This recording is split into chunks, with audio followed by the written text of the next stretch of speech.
Mesdames et messieurs, bonjour. En ce vendredi 15 mars 2024, bienvenue dans ce récapitulatif de l'actualité féminine de la semaine. C'est tout de suite sur la Women First TV.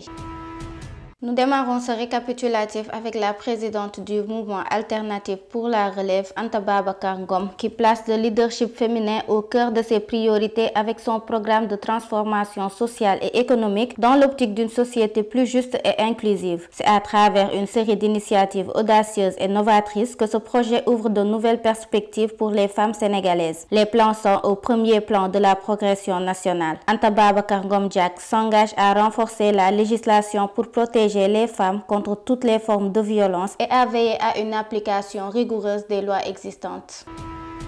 Madame Diariatou Aïda Camara, présidente du mouvement inclusif pour un Sénégal meilleur, a présidé à Thiès le 8 mars dernier en l'honneur de la Journée internationale de la femme, une cérémonie de remise d'attestation à 300 femmes formées dans la transformation des produits agricoles, détergents, ou pâtisserie. Elle a ainsi enrôlé ces dernières afin de mieux les accompagner dans la formalisation de leurs activités génératrices de revenus. Dans la foulée, la bienfaitrice a aussi procédé au lancement d'un centre d'incubation pour les jeunes de la région de Thiès.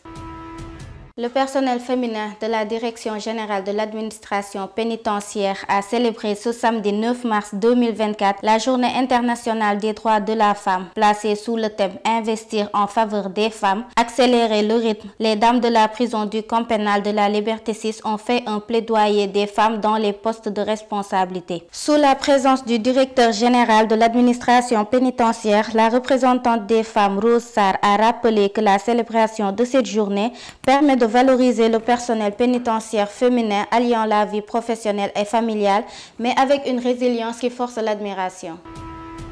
La passation de service entre Thérèse Faye Diouf, la nouvelle ministre de la Femme, de la Famille, de l'Équité et du Développement communautaire, et Madame Fatou Diané, ministre de la Femme, de la Famille et de la Protection des enfants sortantes, a eu lieu ce lundi. Cette rencontre a été l'occasion pour Madame le ministre Thérèse Faye de remercier le président de la République pour sa confiance renouvelée, de présenter ses ambitions pour ce nouveau poste et de tendre la main à toutes les femmes du Sénégal, à son prédécesseur Fatou Diané et à l'ensemble du personnel de l'Assemblée nationale.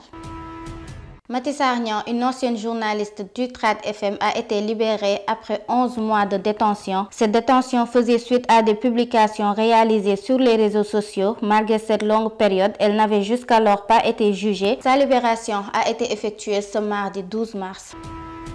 Lors de la réunion du secrétariat national de l'APR ce mercredi, le président de la République Macky Sall n'a pas tari d'éloges aux députés de la mouvance présidentielle à l'Assemblée nationale, en particulier aux femmes qui, selon lui, ne l'ont jamais abandonné. Des femmes comme Thérèse Faye, Aïssatou Ndiafat, Mame Marième Babou, Anyu Mbeng, Néné Fatoumata Tall et Awa Gueye ont pris sa défense. Ces moments ont été émouvants et très tristes. Cela a ému les personnes qui étaient présentes.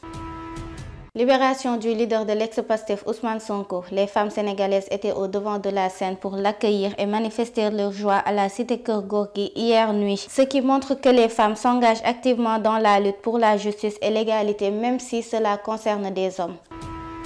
Place à l'actualité internationale que nous démarrons en Normandie, où la médiatique de Sommery organise une thématique sur le féminisme et les femmes jusqu'à la fin du mois, parce que selon elle, une journée ne suffisait pas pour honorer la femme. Mise en avant dans ses rayons, des œuvres littéraires allant de l'essai au roman en passant par la bande dessinée exposée.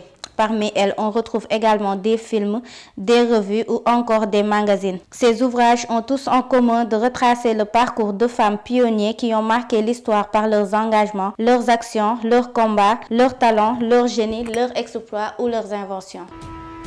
La 68e édition de la conférence sur la condition de la femme a démarré ce 11 mars allant au 24 mars 2024.